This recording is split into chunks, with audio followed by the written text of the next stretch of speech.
2024 की डगर, मायावती इधर या उधर।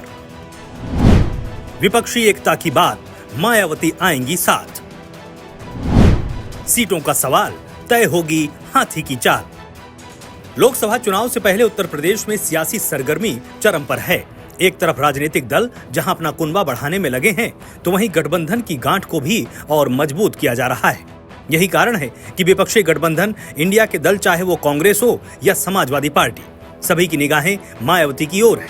जाहिर है कि विधानसभा चुनाव में मायावती भले ही कोई खास प्रदर्शन नहीं कर सकी, लेकिन वोट बैंक के लिहाज से देखा जाए तो मायावती अब भी ताकतवर नेता हैं। यही एक बड़ा कारण है कि अखिलेश यादव बसपा को गठबंधन में लाने की कवायद में जुटे हैं। यही नहीं, अगर बसपा आती है तो इसके लिए सीट शेयरिंग का फॉर्मूला भी तैयार कर लिया गया है। ये बात सभी पार्टियां भलीभांति जानती हैं कि यूपी में मायावती दलितों की बड़ी नेता हैं।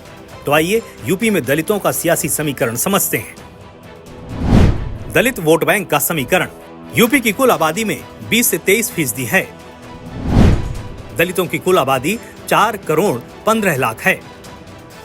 दलित वोट बैंक पर आज भी मायावती की अच्छी पकड़ मानी जाती रही है, लेकिन पिछले कुछ चुनाव में ये वोट बैंक भी मायावती के हाथ थोड़ा थोड़ा छिटकता रहा है।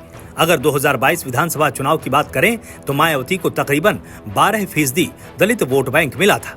ऐसे में मायावती की मजबूरी भी है कि अगर इस कोर वोट बैंक को दोबारा हासिल करना है तो पूरी ताकत से लोकसभा चुनाव लड़ना होगा और लोगों तक ये मैसेज भी पहुंचाना होगा कि बसपा बीजेपी की बी टीम नहीं है, या फिर मायावती के सामने दूसरा विकल्प, या फिर ये कहा जाए कि मायावती की मजबूरी भी है कि लोकसभा चुनाव में वो अपनी पार्टी को विपक्षी गठबंधन इंडिया में शामिल करें, क्योंकि मायावती को ये भी डर है कि दलित वोटर स्थायी रूप से कहीं दूसरे दलों में शिफ्ट न हो जाए।